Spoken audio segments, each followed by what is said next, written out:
Bitcoin. What does Tom Barrack think about Bitcoin? Out of my pay grade. I don't understand it. I don't have an opinion, and I'm not invested in it. Have you been tempted to buy any? Zero. No. Electric vehicles. I think Elon Musk is a genius and an entrepreneur in an arena in which very few of us understand. And it's the beginning of an era. When you look at the power of batteries and what can be done, I think it's the beginning of a new age. China, friend or foe?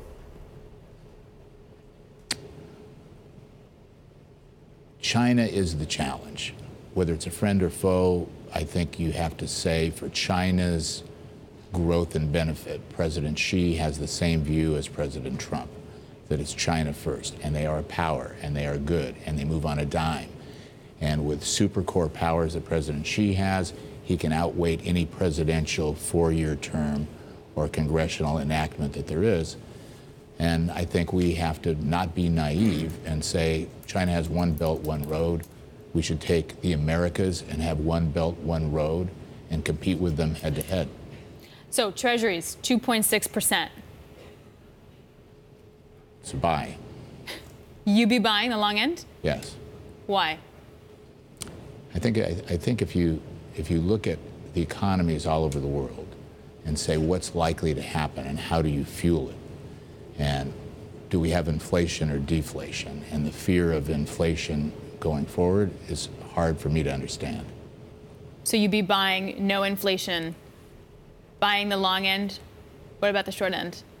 Short end is a little concern to me, because what we're trying to do is match long-term liabilities with long-term assets.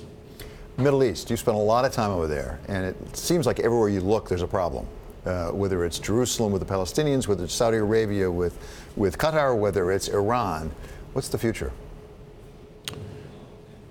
Look, the future is difficult, as it has been there for thousands of years. But I think the amazing thing is that the new leadership, not just the new leadership of President Trump and Jared Kushner and Rex Tillerson, have been phenomenal at what they've done in engineering a repackaging of our allies.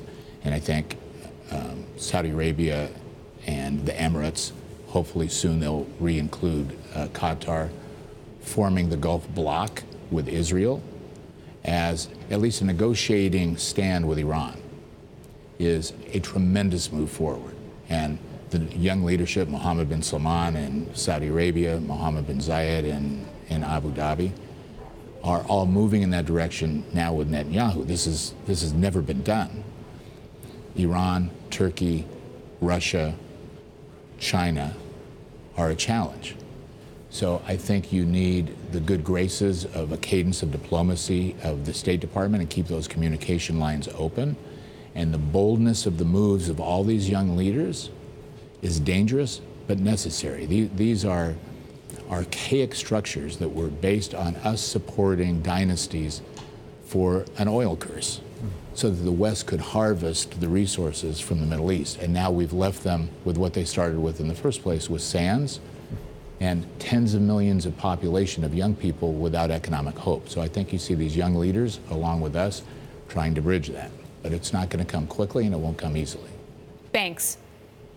Banks, I think the deregulation of what's happening with SIFIs, and especially the Senate bill, will produce a wave of lending that we haven't seen. To go from $50 billion to $250 billion and let these great CEOs concentrate on what they're supposed to do in a bank and lending instead of complying with regulatory confines of yeah.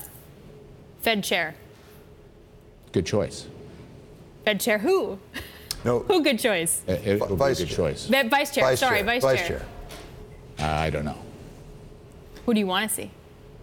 Whoever will do the best job. But meaning a business person, an economist, somewhere in between, more hawk, more dove. What would be better for you? What would you want to see? You know, I think the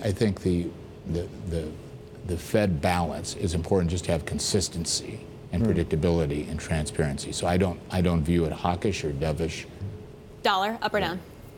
Well, I think the dollar is going down mistakenly because the hope of Europe and Asia is an alternative. I'm strong on the dollar.